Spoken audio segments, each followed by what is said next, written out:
বাঙালি জাতি একটি অলস জাতি। তার প্রমাণ হচ্ছে যেসব ছাত্ররা স্কুলে পড়াশোনা করে লক্ষ্য করলে দেখবেন তারা খুব সহজে পড়াশোনা না করেই ভালো রেজাল্ট করতে চায়। তারা মনে করে যে আমি অল্প পড়বো এবং ভালো জ্ঞান অর্জন করব এবং দেখা যাবে ভালো একটি রেজাল্ট করব। আসলে পরিশ্রম ছাড়া কি কখনো সফলতা অর্জন করা যায়? যায় না। ঠিক তেমনি যাদের কনটেন্টগুলোতে বেশি একটি ভিউ আসে, মানুষ মনে করে এদের স্ক্রিনে যদি আমি আনতে পারি হয়তো আমার ভিডিওগুলোতেও অনেক ভিউ আসবে।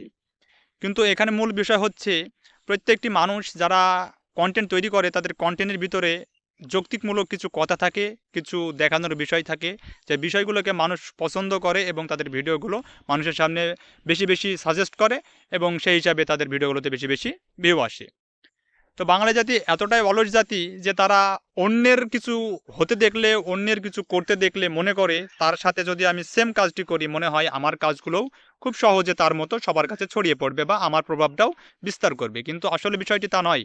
পরিশ্রম ছাড়া কখনোই কোনো কিছু অর্জন করা সম্ভব নয়, এটা সবাই জানে। কিন্তু তারপরেও এই বাঙালি জাতি, অলস জাত, খালি মনে করবে যে অন্যেরটাকে চুরি করে নিয়ে এসে আমি তার জায়গাটা দখল করব এবং তার থেকে ভালো কিছু করব।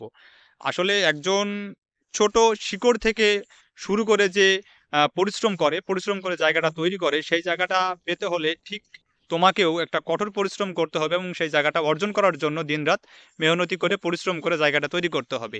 রাতারাতি কেউ কখনো একটা সফলতার জায়গা তৈরি করতে পারে না। এজন্যই বলছি কথাগুলো, কারণ কিছু কিছু নতুন নতুন কন্টেন্ট ক্রিয়েটর এবং ছাত্রছাত্রী, শিক্ষক এবং এমনকি যে যার জীবনেই থাকুক না কেন অন্যের সফলতা দেখে কখনো হিংসা করবে না। কারণ তার জায়গাটা একদিনের তৈরি হয়নি, আর তার সেই জায়গাটা তৈরি করতে তাকে দিনরাত পরিশ্রম করতে হয়েছে এবং তার পিছনের যে গল্পগুলো আছে অনেক কষ্টের, কারণ কষ্ট ছাড়া কখনো কেষ্ট মেলে না, একটা বাংলায় কথা আছে। তো আসলে অন্যের জায়গা, অন্যের সফলতা দেখে নিজের একটা হিংসা, ঈর্ষা এগুলা না করাই উচিত।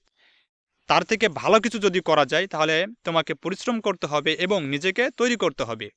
অন্যের ভিডিওতে ভিউ আসছে, অন্যে ভালো রেজাল্ট করছে, অন্যে ভালো সয়-সম্পত্তি করছে, অন্যরা ভালো খাচ্ছে, ভালো পড়ছে, এই বিষয়গুলো দেখে নিজেকে ছোট ভাবার কিছু নাই। তুমি তোমার কাজটাকে ভালোবাসো, তুমি যেটা করতে পছন্দ করো সেটা করো। দেখো তুমিও তো তোমার অবস্থানেও আরেকজন আসার জন্য চেষ্টা করবে এবং সেও হিংসা করবে। যদিও হিংসা করলে কারোর কিছু যায় আসে না, যে হিংসা করবে তারই ক্ষতি। এটাই হচ্ছে মূল কথা। তাই অন্যের ভালো দেখে নিজেকে কষ্ট পেয়ে এবং নিজেকে মানে যন্ত্রণা পেয়ে কোনো লাভ নেই। তুমি যদি তোমার জায়গাটা তৈরি করতে চাও তাহলে তোমার নীরবে পরিশ্রম করো এবং তোমার জায়গাটা তুমি তৈরি করো। মানুষ দেখবে, যখন দেখবে তখন তুমি তোমার সফলতার গল্প সবার কাছে বলবে, ব্যর্থতার গল্প তখন মানুষ তোমার কাছ থেকে শুনবে। সফলতার আগে কোনো মানুষ তোমার ব্যর্থতার গল্প শুনবে না। তাই অন্যের ভিডিওতে ভিউ আসছে, অন্য ভালো রেজাল্ট করছে, এগুলো না দেখে নীরবে পরিশ্রম করো। দেখো তুমিও তোমার সফলতা অর্জন করা সবার সামনে প্রকাশ করতে পারবে। এটাই বাস্তব কথা।